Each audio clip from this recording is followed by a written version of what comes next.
Danny Belanger. I'm the lead game designer of Watch Dogs.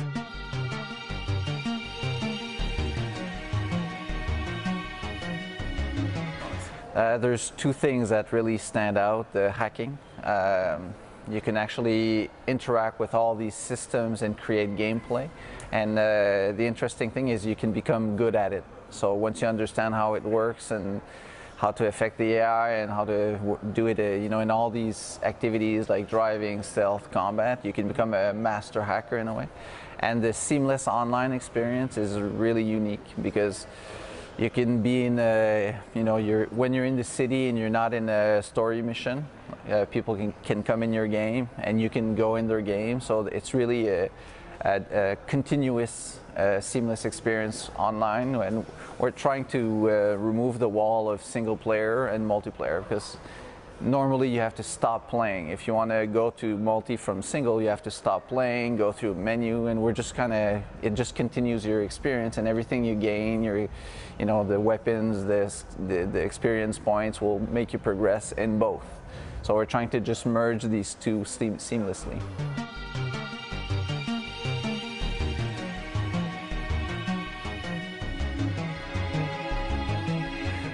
The story is one story. We did not put alternate endings. We're trying to do just one really good story, but the real, I mean, game changer is what you do. You know, because the story will give you a problem to solve. They'll say you need to get information from a person, but it's in the way you do the gameplay. We use the term free approach. So, I mean, solve it the way you want. You can be an action player, a stealth player, or even just a hacker. Some missions you don't even need to go. You can just use the camera network, you know, get that information, get out, and no one knew you were there. So it's really, we're trying not to tell the player what to do or how to play. We're telling you this is a situation and use the game mechanics to solve that situation, basically.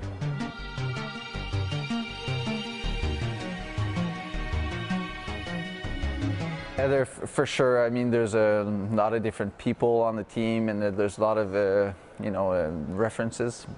The first one I think is real life, because I mean, the hyper connectivity of the, you know, of our lives now is present. So, you know, being able to manipulate all that is definitely what we're living, and things that are coming in the future with the smart city. I have to say, you know, series like Breaking Bad were inspirations.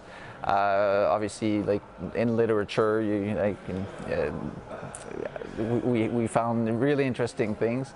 But I have to say, you know, it's more the lives we live in right now than the story from, I guess, the past that we want to tell.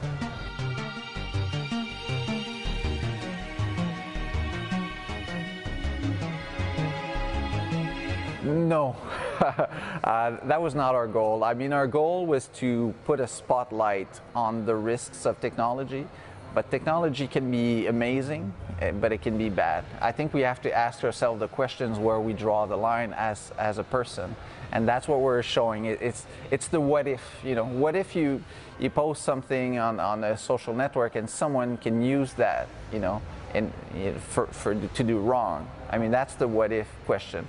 Our goal is to make a good game, but definitely we want it to be relevant, and we want people to think about the impact of these things in their lives, and moving forward, what do these choices mean? You know, and we have to make these choices in the end. Yeah.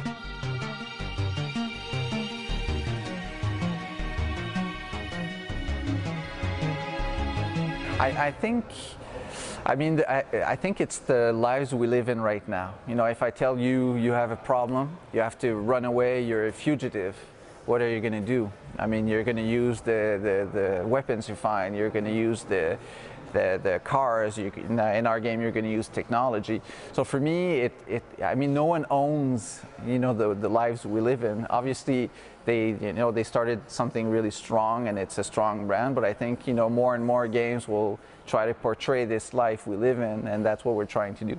I think in Watch Dogs, the gameplay is very unique, and what you're doing every second, every minute is unique. So that's, you know, for me, building an IP means that is that different experience. But obviously, and people will compare, and it's fine, you know, for me.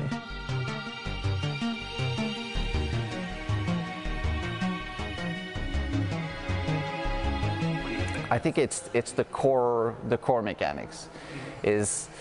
I mean, the way you're affecting the systems, you're basically manipulating all these systems to your benefit. You know, hacking is a helper. It's a helper in all these, in every moment you're playing. It's a helper for, you know, combat. It's a helper for stealth. It's a helper for driving, and that's really the core activity. And I think the tone of the game, you know, it's a pretty serious game. I think the universe is very unique. I mean, you cannot manipulate, you know, nothing. I think you cannot manipulate anything like it in any other game. The way you know, you stop the train, you create traffic accidents, and all of these is very unique to Watch Dogs.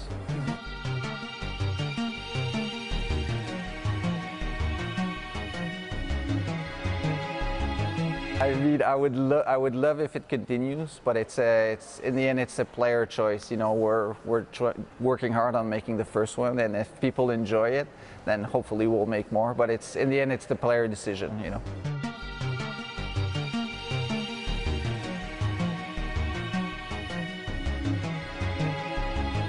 Actually, his goal is not to attack the CTOS system or the city. He has a personal problem, you know, he with his family. So something bad happened to his family, and he wants to fix that.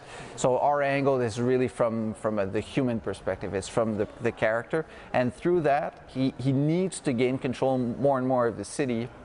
And then he gets mixed in all this underground hacking environment, and he has very shady friends that have their own agenda. So it's basically that angle. It's not a political statement. It's more he needs to fix this, and he needs to find ways to get there, and that's how he hacks into all these systems, basically.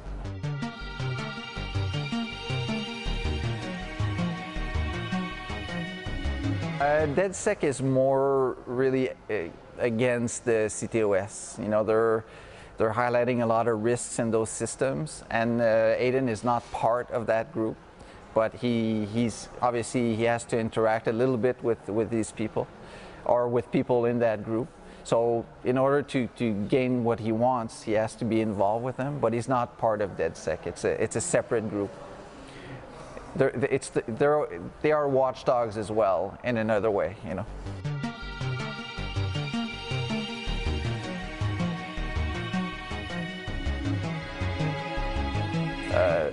Well, the first part is Chicago is a great choice. It's the architecture is really nice and unique. It's never been, you know, chosen for a video game, so it feels fresh. And it's also very there's a lot of technology in the city. Right now, it's the most surveilled city in the U.S. Like, there's more than 20,000 cameras, and it has a rich narrative history with the crime. So to create a story in Chicago is really interesting. For me right now, it was such a great choice. You know, the canals, the bridges, you can hack all these things. You know, it adds layers of gameplay that are very, very fun. Definitely, there's things in the city that are part of the narrative, but we don't want to spoil that right now. So.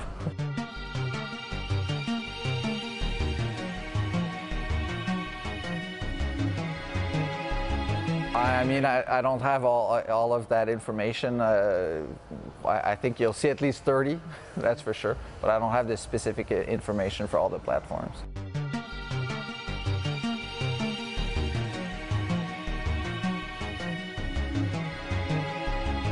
I mean, we're going to use the technology as best we can. So our goal is to make the same game. But if there are differences, I'm not exactly aware of the differences right now. I'm more on the game design side. But I mean, I've also seen both, and they look great. You know, if there are differences, some people might notice, but. You know.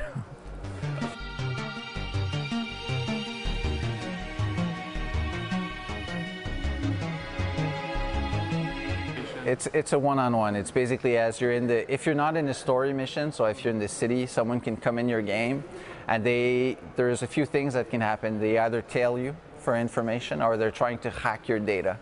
And if they hack you, you need to protect their data. So while they're decrypting and downloading your data, you can find them, and they basically have to escape with it.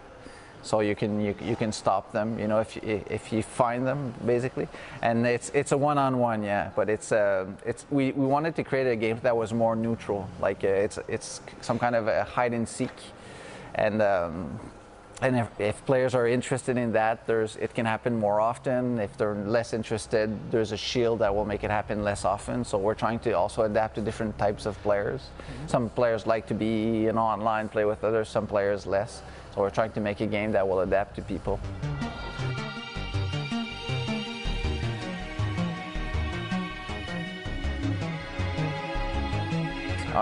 It's 8. We have a team versus team. We have races. We have the free roaming. So it's always 8 players.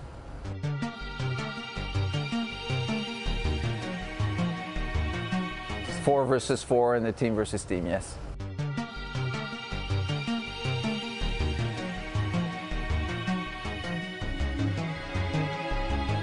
I mean, I'm gonna have to go back to I think the 2 things that make it stand out is the hacking. I'm amazed to see the stories that happen out of hacking, because there's a lot of simulation and systems going on, and it creates very unique moments. And because we allow the player to play with these systems, like all of these gameplay, you know, elements are very unique.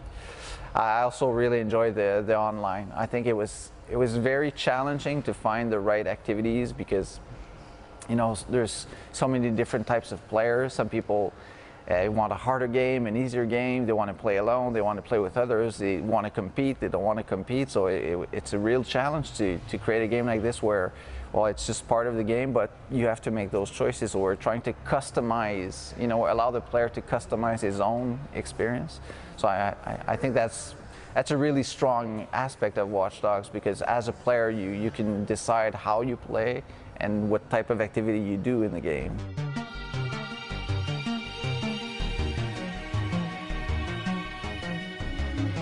It's as important as you want it to be.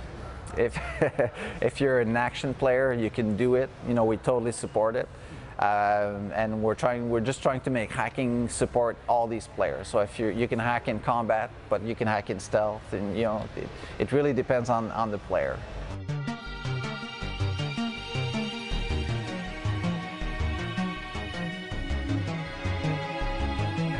There is no date, you know, but it's still being worked on. So we'll disclose more in news later.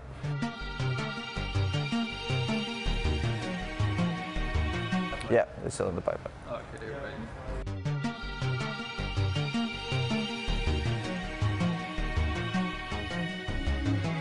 right. I mean, for sure the new generation is more powerful, so there will be a difference.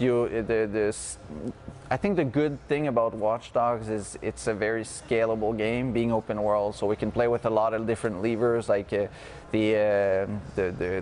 quality of the graphics, of, you know, the civilians, the polygons, or the amount of cars in the street. But in the end, it's the same gameplay. You know, we didn't want to compromise on gameplay, so both of them it's the same gameplay. But obviously, you know, more power means, you know, better quality in the end, for sure. Yeah.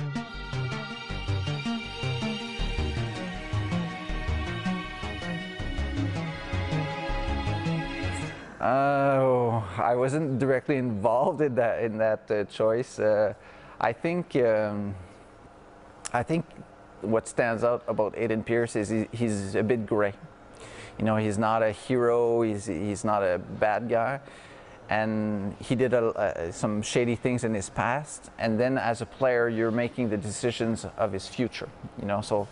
It allows a lot of freedom for people to play the way they want. You know, our goal is I like to see him as a vessel for player expression. You know, play this game the way you want. If you're action and you don't care about collateral, the game will support it and it will make sense. But you can also be, you know, it could be a redemption story. You know, and you're trying to just be a true vigilante through the information you get, and that's totally up to the player in the end.